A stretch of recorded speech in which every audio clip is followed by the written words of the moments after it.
네, 예수님이 겨자씨와 누룩으로 천국을 비유하시다라고 하는 말씀의 제목으로 하나님께서 오늘 우리에게 주시는 은혜의 말씀을 증거하고자 합니다. 하나님께서 오늘 우리에게 주시는 본문 말씀은 3절밖에는 되지 않지만 그 안에는 우리가 천국을 이해하고 소망하는 데 있어서 매우 중요한 2가지 비유 말씀이 나옵니다. 하나는 겨자씨 비유 말씀이고 또 하나는 누룩에 대한 비유 말씀입니다. 이 2가지 비유 말씀은 각각 다른 내용의 말씀입니다. 하지만 우리가 눈에 보이지 않는 천국을 소망하면서 일상의 오늘 신앙생활을 하게 될 때 반드시 연결해서 봐야 되는 매우 중요한 말씀입니다. 먼저 예수님께서 비유로 말씀하신 겨자씨 비유의 말씀에 대해서 여러분들에게 전해드리고자 합니다. 예수님이 말씀하신 겨자씨 말씀을 이해하는데 가장 먼저 봐야 될 것은 겨자씨 크기, 외형에 대한 말씀입니다. 겨자씨 종류는 크게 흑겨자와 백겨자, 황겨자 이렇게 3가지 종류로 나눠지게 되는데 예수님이 비유로 말씀하신 이 겨자는 흑겨자에 속하는 겨자입니다. 겨자 씨앗의 크기는 1mm에서 2mm 정도로 아주 작지만 예수님이 말씀하신 이 흑겨자의 경우는요, 다 자라고 나면 키가 무려 2m에서 3m까지 자라나는 매우 큰 식물에 속합니다. 예수님이 말씀하신 이 겨자씨 비유를 올바르게 이해하기 위해서는 그렇게 크게 성장하는 겨자씨임에도 불구하고 겉으로 보여지는 겨자씨는 매우 작고 모든 씨앗들 중에서 가장 작은 씨앗이기 때문에 보통 사람들이 이 겨자씨를 대할 때는 큰 기대를 하지 않고 보게 된다라고 하는 겁니다. 그런데 예수님이 이런 말씀을 하셨습니다. 본문 31절 말씀을 보시면 예수님께서 이런 말씀을 하십니다. 또 비유를 들어 이르시되 천국은 마치 사람이 자기 밭에 갖다 심은 겨자씨 하늘과 같으니 라고 말씀하십니다. 예수님이 말씀하시기를 천국은 마치 자기 밭에다가 이 작은 겨자씨 하나를 심은 것과 같다라고 말씀을 하셨습니다. 대부분의 사람들은 이 작은 겨자씨, 이 겨자씨를 볼 때 큰 기대를 하지 않고 보는데 천국은 마치 이 작은 겨자씨 씨앗을 자기 밭에다가 심은 것과 같다라고 말씀하시는 겁니다. 이 말씀을 우리가 그냥 주의 깊게 듣지 않고 언뜻 보면 천국은 마치 천국 전체가 겨자씨 한 알과 같다라고 이해할 수가 있습니다. 하지만 그것은 잘못 이해하는 겁니다. 이 비유는 천국 전체를 설명하기 위한 것이 아니라 어디까지나 천국의 한 부분만을 설명하는 말씀입니다. 그래서 우리는 예수님이 말씀하신 전체 그림을 가지고 천국을 이해해야지 올바른 이해를 할 수 있습니다.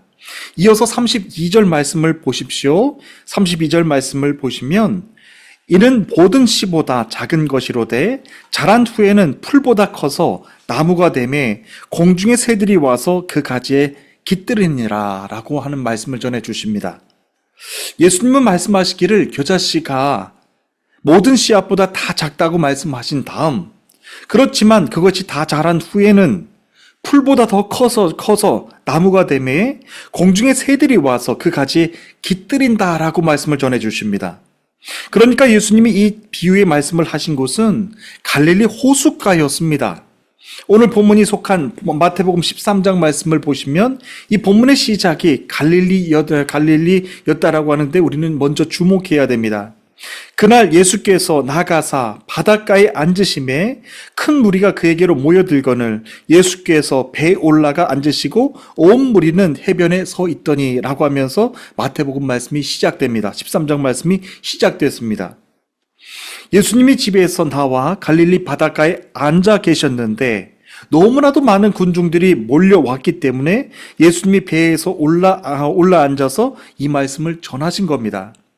그러니까 예수님도 본문의 말씀을 이해할 때 특별한 대상들, 여러분들 특별히 예컨대 예수님의 제자들이나 바리새인들과 같은 특정 그룹에 대해서 이 말씀을 하신 것이 아니었다는 겁니다. 예수님은 당신에게로 몰려온 수많은 군중들, 그들이 누군지도 모르셨을 것입니다. 수많은 군중들을 향해서 이 비유의 말씀을 다 같이 들으라고 이 말씀을 전하신 겁니다. 갈릴리에 대해서 여러분들 그래서 우리가 이해가 필요한데요. 갈릴리는 데가볼리 지역 경계에 위치한 곳으로 주로 이방인들이 거주하는 지역 땅이었습니다. 예수님은 유대인이셨지만 이방인들을 무척 많이 사랑하셨습니다. 그래서 이 갈릴리 지역에서 많은 기적을 베푸셨습니다. 예수님이 첫 번째 기적이었죠. 갈릴리 가나의 혼인잔치, 이 물이 변하여 포도주로 변하게 하신 사건도 이 갈릴리 땅에서였었고요. 보리떡 5개와 물고기 2마리로 5,000명을 먹이신 기적도 갈릴리 베세다 근처 한 지역에서 베푸셨습니다. 그리고 성남 바다와 파도를 꾸짖으신 것도, 당신의 권세로 잔잔하게 하신 것도 갈릴리 바다에서 행하신 기적이었습니다. 그 밖에도 야이로의 12살 된 외동딸을 살리신 기적도 갈릴리 지역에서였고, 12해 동안 혈루병을 앓고 있었던 여인을 고쳐주신 사건도 갈릴리 지역에서였습니다. 예수님은 그처럼 수많은 기적들을 이방인들의 땅, 이 갈릴리 지역에서 행하신 것입니다. 그래서 예수님이 가시는 곳곳마다 수많은 인파들이 항상 예수님께로 몰려왔던 이 장면들을 우리는 그렇게 이해할 수 있습니다. 그렇게 예수님은 이방인들의 땅 갈릴리 지역에서 수많은 기적들을 베풀면서 그 땅의 사람들에게 소망하는 것이 있으셨습니다. 하나님께서 오늘 주시는 본문 말씀, 이 겨자씨 말씀 비유를 하시기 전에도 예수님이 제자들에게 이와 같은 말씀을 하셨습니다. 마태복음 13장 11절 말씀을 다 함께 보시겠습니다. 천국의 비밀을 아는 것이 나의 제자들 너희에게는 허락되었지만 그들에게는 아니 되었나니, 무릇 있는 자는 받아 넉넉하게 되되 없는 자는 그 있는 것도 빼앗기리라 라고 말씀을 하시면서 이사야 예언의 말씀을 전해주십니다. 너희가 듣기는 들어도 깨닫지는 못할 것이요 보기는 보아도 알지 못하리라. 이 백성들의 마음이 완악하여져서 그 귀는 듣기에 둔하고 눈은 감았으니 이는 눈으로 보고 귀로 듣고 마음으로 깨달아 돌이켜 내게 고침을 받을까 두려움이라. 그러나 너희 눈은 봄으로 너희 귀는 들음으로 복이 있도다 라고 말씀을 해 주셨습니다. 그러니까 여러분, 예수님이 이 이방인들의 땅인 갈릴리 지역에 와서 수많은 기적 사건들을 베풀어 주시면서 그 기적을 체험한 이들이 예수님이 어떤 분이신가에 대해서 눈을 뜨기를 바라셨고, 귀로 영적인 말씀을 듣기를 원하셨고, 그렇게 소망하고 바라셨다라고 하는 겁니다. 단순하게 기적을 행하면서 병 고쳐주는 그러한 슈퍼맨으로, 그런 인기 스타로 그들에게 알려지지 않기를 원치 않으셨다라고 하는 겁니다. 하나님의 아들이신 예수 그리스도가 자신에게 와서 만나주신 그 영적인 체험, 그것을 그들이 다 깨닫기를 원하셨다라고 하는 것입니다. 그런데 그것이 현실에서는 참 어려웠던 것입니다. 사람들이 그렇게 많은 예수님의 기적을 체험해 놓고서도 주님을 깨닫는 일이 어려웠다라고 하는 말씀입니다. 너희가 듣기는 들어도 깨닫지는 못할 것이요 보기는 보아도 알지 못하리라. 그 백성들의 마음이 완악하여져서 그 귀는 듣기에 둔하고 눈을 감았으니 이는 눈으로 보고 귀로 듣고 마음으로 깨달아 돌이켜 내게 고침을 받을까 두려워함이라. 예수님께서 말씀하신 이 말씀이 그대로 나와 있어요. 그들이 예수님께 병든 육체의 고침을 받았음에도 불구하고 정작 죄인으로서 영혼의 죄악은 고침받을까 봐 마음이 두려웠다는 것입니다. 그러나 눈은 봄으로 너희 귀는 들음으로 복이 있도다 라고 말씀을 하신 것이죠. 예수님께로 몰려왔던 수많은 무리들 중에서 예수님의 기적을 체험하고 천국 복음의 말씀을 계속해서 들으면서 서서히 믿음이 자라나는 그런 주의 제자들처럼 믿음이 서서히 성숙해져 나가는 사람들도 있었다라고 말씀을 전해주시는 겁니다. 그래서 오늘 하나님께서 주시는 말씀, 이 겨자씨 비유의 말씀과 같이 이 누룩의 비유 말씀을 통해서도 주님이 우리들에게 깨닫기를 원하는 것 한 가지는 똑같습니다.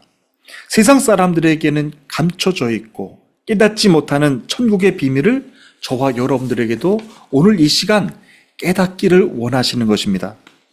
예수님이 이 겨자씨 비유를 말씀을 해주셨을 때 어떤 사람들은 오랫동안 지병을 앓고 있어서 고통 중에 있었던 사람들도 있었을 것입니다. 갈릴리 지역에는 그렇게 아픈 사람들이 참 많았습니다. 그리고 또 어떤 사람들은 사회적으로 환영받지 못했고 늘 풀이 죽어서 의기소침하고 자신감을 잃었던 사람들도 있었을 것입니다. 이들이 예수님에게로 나온 동기는 각자 다 달랐지만 그들 모두가 똑같이 원하는 것 한 가지가 있었습니다. 자신이 예수님께로 나아가면 그래도 무엇을 얻을 수 있을까? 어떤 최소한의 유익을 얻을 수 있지 않을까 하면서 기대하면서 예수님께 나왔을 것이라고 하는 겁니다. 다시 말하면 그들은 예수님을 보고서 곧바로 천국의 비밀을 깨닫고 천국을 소망하는 사람들이 아니라 지극히 세상적인 사람들이었다는 것. 세상적인 사람들이 예수님께로 나와 기적의 말씀을 들었다는 겁니다. 그들은 그렇게 세상에서 입고 있던 옷을 그대로 입고서 예수님께로 나온 세상적인 사람들이었습니다. 그런데 여러분, 그들을 바라보고 계셨던 예수님의 마음은 다르셨다라고 하는 말씀을 오늘 말씀을 통해서 전해주시는 거예요. 겨자씨 비유의 말씀을 그들에게 전해주신 이유도 바로 그 때문이었습니다. 그들이 그처럼 자기 계산적인 사람들이었고 세상적인 사람들이었다고 할지라도 예수님이 나를 고쳐주실 거야. 예수님이 나를 평안하게 해주실 것이고 예수님이 세상에서 나를 담대한 사람으로 용기 있는 사람으로 회복시켜 주실 거야 라고 하면서 지극히 세상적인 사람들이었다고 할지라도 그들은 적어도 지금 이 순간에는 예수님을 바라보면서 나온 사람들이었다라고 하는 겁니다. 복음을 밀쳐내고 복음을 거부한 사람들이 아니었다는 것이죠. 예수님은 그들을 바라보시면서 그들 안에 있는 천국의 가능성에 대해서 마치 겨자씨와도 같구나 라고 하면서 그들을 소망하셨다라고 하는 거예요. 여러분, 보통 사람들은 겨자씨를 대할 때 무시하는 겨자씨입니다. 하지만 예수님은 겨자씨를 절대 무시하는 태도에서 이 말씀을 전해주신 것이 아니에요. 그렇게 세속적인 사람들이었고 세상적인 사람들, 계산적인 사람들이었다고 할지라도 적어도 지금 이 순간에는 예수를 보기 위해 나온 사람들, 그 천국의 비밀을 알 수 있는 가능성을 열어두고서 겨자씨와 같은 그런 귀한 사람들이구나 라고 하면서 이 말씀을 전해주시는 거예요. 이는 예수님 당신이 베푸신 기적을 체험하고 자신을 쫓아왔던 수많은 무리들을 향하여서 예수님이 어떤 마음을 가지고 그들을 대하셨는가에 대해서 볼 수 있는 아주 중요한 말씀입니다. 여러분, 만약에 한 사람에게 수많은 인파들이 따라와 그를 쫓아다닌다라고 한다면 그 한 명 한 명에 대해서 관심을 갖기는 참 어려울 것입니다. 그런데 예수님은 그 한 사람 한 사람의 그 마음 아픈 상처들을 다 헤아리시고 겨자씨와도 같은 귀한 사람이라고 하는 것을, 그 가능성을 열어두고서 이 마음을 가지고 오셨다라고 하는 것을 오늘 말씀을 통해서 전해주시는 겁니다. 예수님은 단지 기적만을 바라고 주님이 가시는 곳마다 따라다녔던 그 수많은 인파들을 대하실 때도 그냥 대하신 것이 아니었다는 겁니다. 마치 겨자씨와도 같이 그들의 처음 시작은 작고 미약하지만 그렇게 계속해서 주님의 말씀을 계속해서 듣고 주님이 행하시는 권능의 사건들을 지켜보기 위해서 나오는 사람들이라고 한다면 어느 순간 그들의 믿음도 겨자씨와 같이 풀보다 더 많이 자라게 돼서 더 커지게 될 것이고 공중의 새들도 와서 그 가지 위에 머물며 쉬어가게 되는 귀한 믿음으로 성장하게 해나갈 그런 사람들로 오셨다라고 하는 겁니다. 성경의 역사를 기록한 사도행전의 말씀 시작과 끝이 그것을 증명해 줍니다. 예수님이 말씀하신 이 겨자씨 비유의 말씀이 어떻게 시작이 되었고 어떻게 이루어졌는지 성취되었는지 그것을 그대로 증명해 주는 것이 사도행전 말씀입니다. 사람들 눈에는 한낱 목수 일을 했던 예수가 십자가의 죄수로 처형됐죠. 비참한 죽음을 맞게 됐습니다. 하지만 하나님께서는 가장 귀한 아들이셨던 그 예수 그리스도가 죽음의 사망 권세를 이기시고 십자가에서 부활하게 하시는 그 놀라운 기적을 보게 하셨습니다.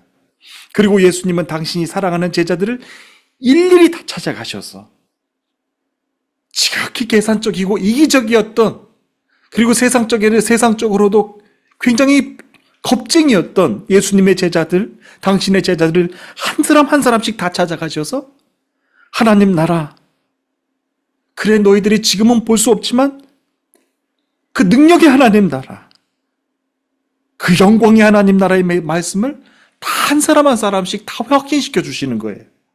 그리고 예수님은 하늘로 다시 올라가셨고 성령이 내려오시고 그 다음 믿음의 사람들을 한 사람 한 사람씩 다 다시 찾아가셔서 세상으로 도망쳤던 제자들, 계산적이었던 제자들 위에 임하셔서 그들을 통해서 본격적으로 마치 겨자씨가 믿음으로 장성해 나가는, 믿음으로 성장해 나가는 그 모든 영적 과정들, 눈으로 실제로 체험했던 그 과정들을 다 기록했던 것이 사도행전 책이었어요.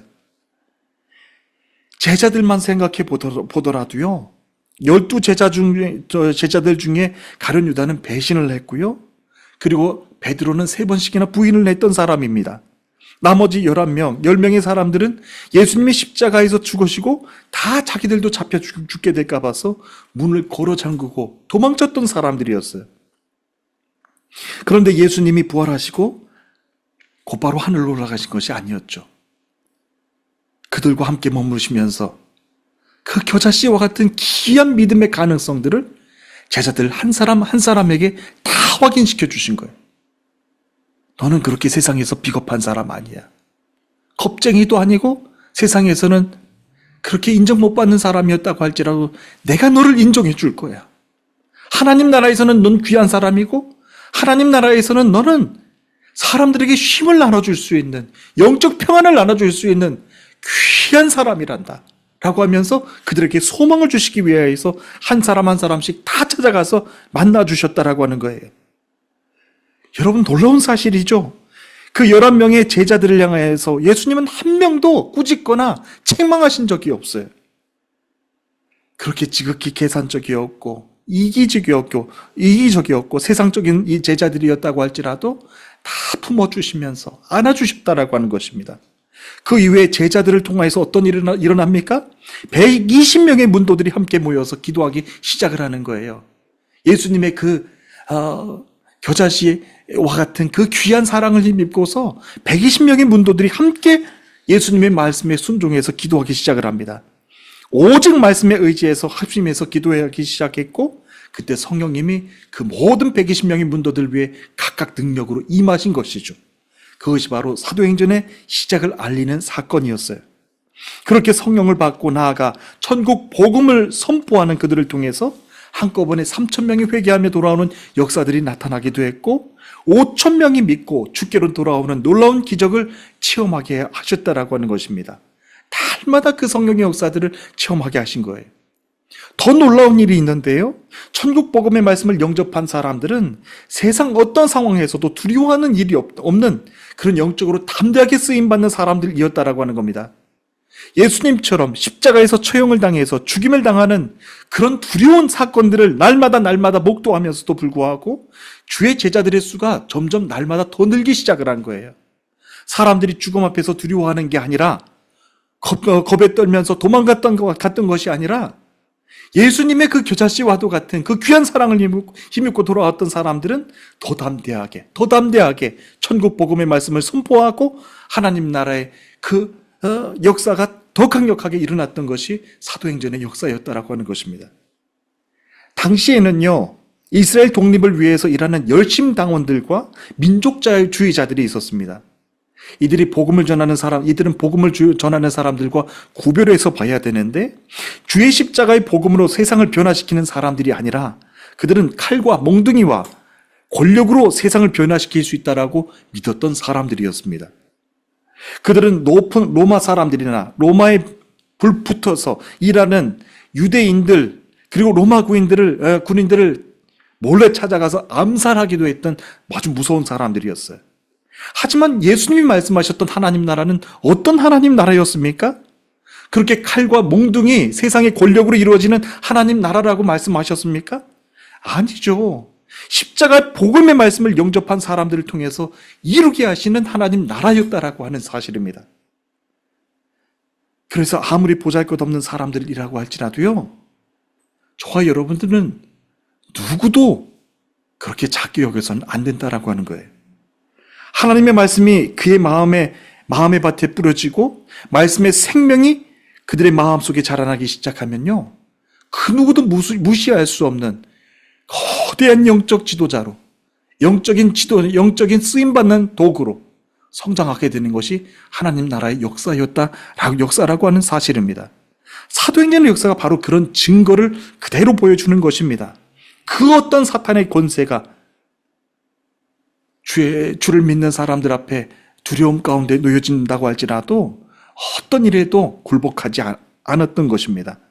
천국 복음의 말씀을 뿌리며 나갔던 그 그 하나님의 역사가 그대로 그 믿음의 사람들을 통하여서 나타났다라고 하는 것이죠. 예수님은 이 겨자씨 비유의 말씀을 통하여서 절대로 가난하거나 연약하거나 그런 사람들에 대해서 말씀하시는 것이 아니에요. 하나님의 역사가 어떻게 이루어지는지 그 시작과 완성의 과정들을 다 보여주는 것이 겨자씨 비유의 말씀입니다.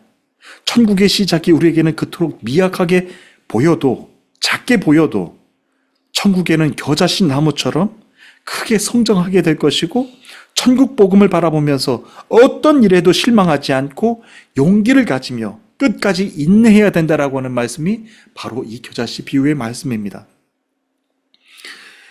과학자들이 아주 중요한 오늘 말씀과 연관해서 아주 우리가 주의해야 될 그 실험 한 가지를 한 것이 있어서 여러분들에게도 소개해 드립니다.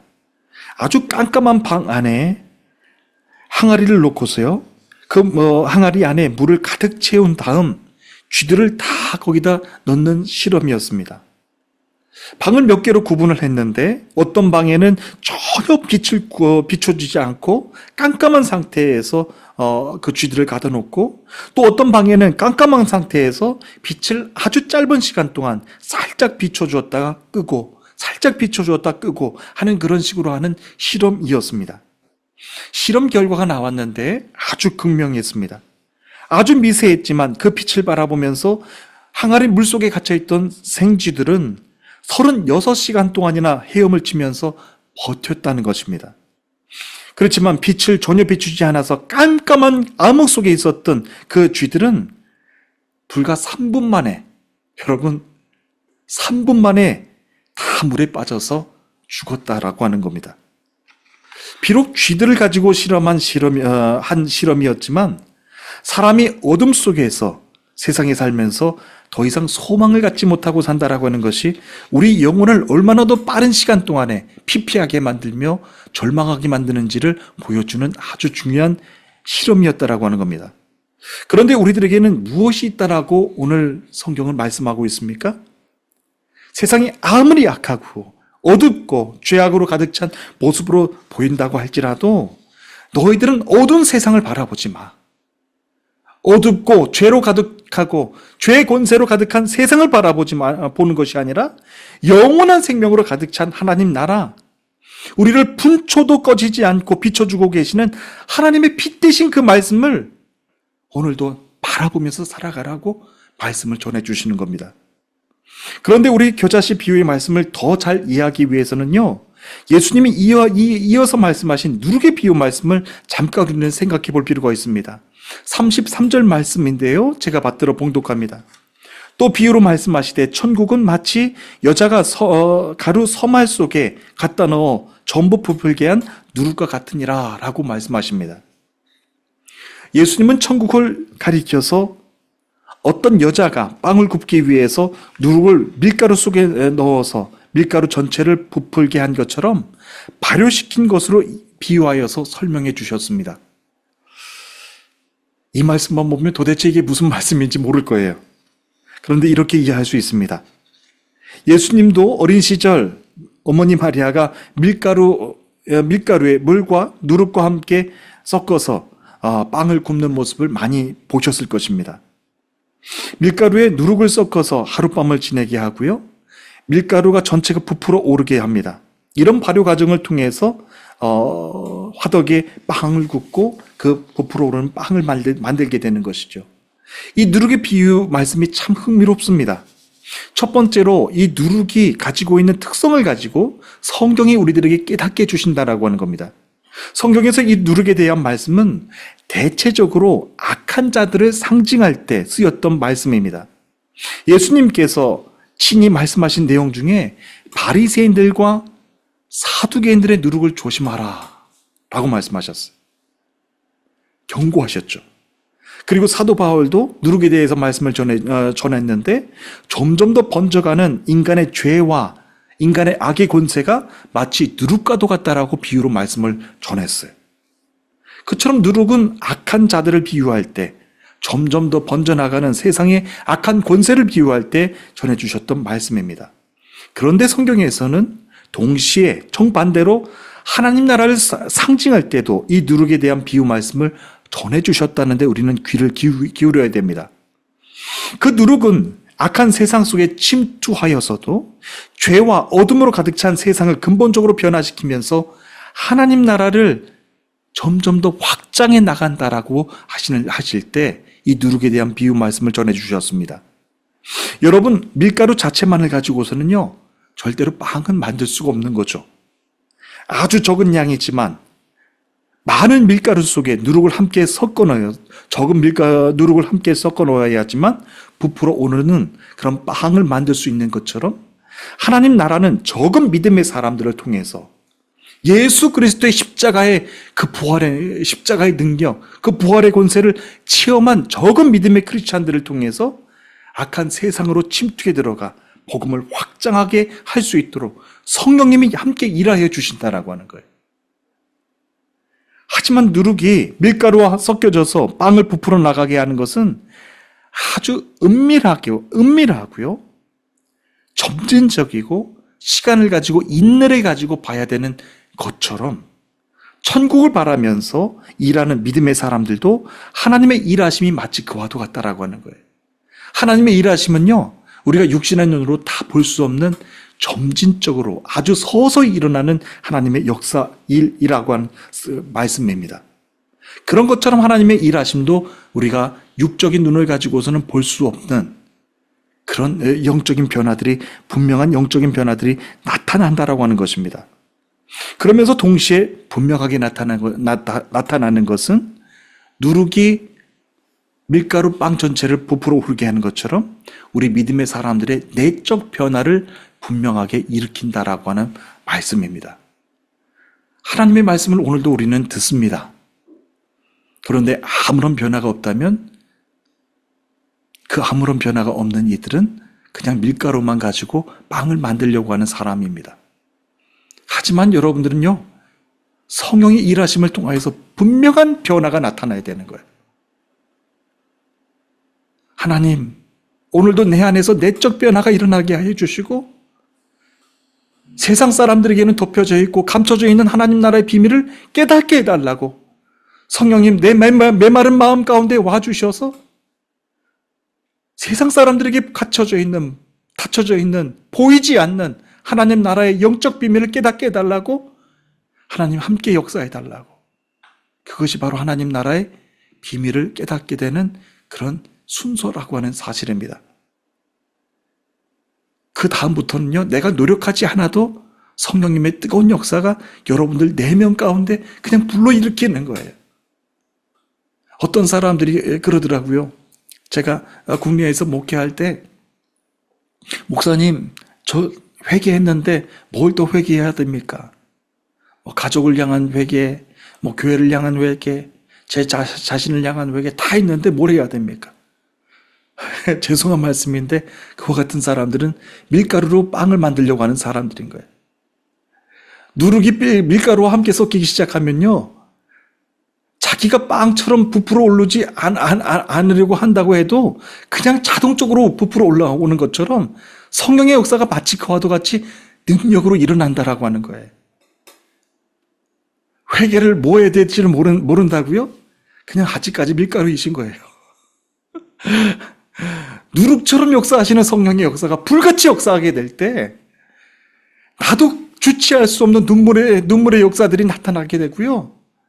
영적인 기쁨이 나타나게 되고요. 이제까지는 볼 수 없었던 하나님 나라를 볼 수 있게 해주신 그 영적인 기쁨을 가지고 날마다 담대하게 살아가게 하신다라고 하는 거예요.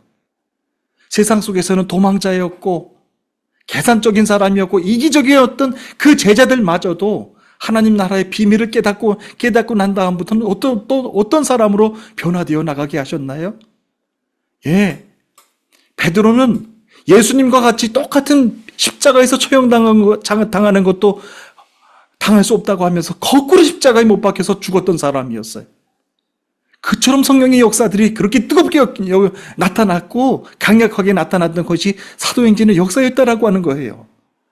예수님은 오늘 이 누룩 비유의 말씀을 통하여서도 다시 여러분들에게 영적으로 도전케 하시는 말씀입니다.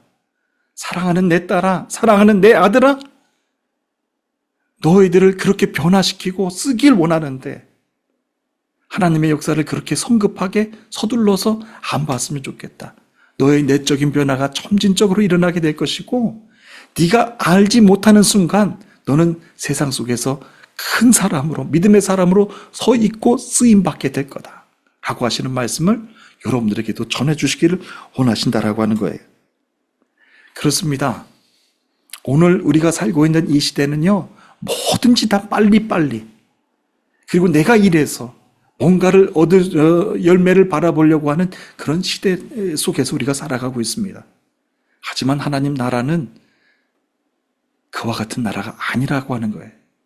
세상 사람들이 봤을 때는 하찮고 작은 나라, 그냥 겨자씨 하나를 보면서 뭘 바라겠어요. 하나님 나라의 시작은 마치 그와도 같이 작은 것부터 시작하게 하신다라고 하는 거예요. 하지만 누룩처럼 빵 안에 들어가서 침투에 들어갔을 때 빵 전체를 부풀게 하며 빵을 만들게 하는 것처럼 여러분, 세상에서는 소수의 사람들이지만 그 적은 사람들을 통하여서 세상을 변화시켜 나간다라고 하는 말씀입니다. 오늘 저와 여러분들이 이 말씀을 듣고 나가서도 세상은 그렇게 적은 누룩처럼 살아가는 여러분들을 통하여서 여러분들의 회사를 변하게 해주실 것이고, 가정을 변하게 해주실 것이고, 여러분들의 교회를 부흥케 해주실 거예요. 이것은 외적 부흥만이 아니라 내적 부흥까지도 다 포함되는 말씀이에요. 내가 보지 못했던 죄의 권세들을 다 보게 해주실 것이고요. 오늘도 십자가의 권세에 의지해서 기도합니다. 나를 괴롭히는 그 어둠의 권세들 다 타파해 주시고 하나님 승리하면서 기쁨으로 살아가는 주의 권세를 안고 살아가는 믿음의 사람 될 수 있도록 주님 나의 삶을 사용해 달라고, 그런 믿음의 고백이 일어나게 되는 거예요. 여러 가지로 세상이 참 어려운 그런 시대 가운데서 살아가고 있습니다. 신앙적으로도 서로가 서로를 정죄하고 비판하고 갈라져 나가고 분열되고 나가는 그런 시대 가운데서 살아가고 있습니다. 이런 영적인 어둠의 시대를 살아가는 가운데 오늘 여러분들을 통하여서 주의 교회를 지켜나가라고, 주의 교회를 세워나가라고, 나의 몸된 이 교회를 사랑하라고 하시면서 오늘 이 말씀을 주시는 줄 믿습니다. 여러분들에게 주신 교회를 사랑하십시오. 여러분들에게 주신 가정을 사랑하시고 회사를 사랑하시고 점점 더 분열되어 나가는 세상을 위하여서 여러분 눈물로 함께 기도하며 하나님 나라를 위하여서 쓰임받는 여러분 모두가 되시기를 주님의 이름으로 축복합니다. 그래서 먼 날 주님이 다시 오실 날 잘하였다 착하고 충성된 종아, 이 말씀 들어야 되지 않겠습니까? 여러분들 2025년도 한 해가 그렇게 하나님께서 쓰시는 복된 한 해가 되시기를 축복합니다. 우리 다 함께 기도하시겠습니다.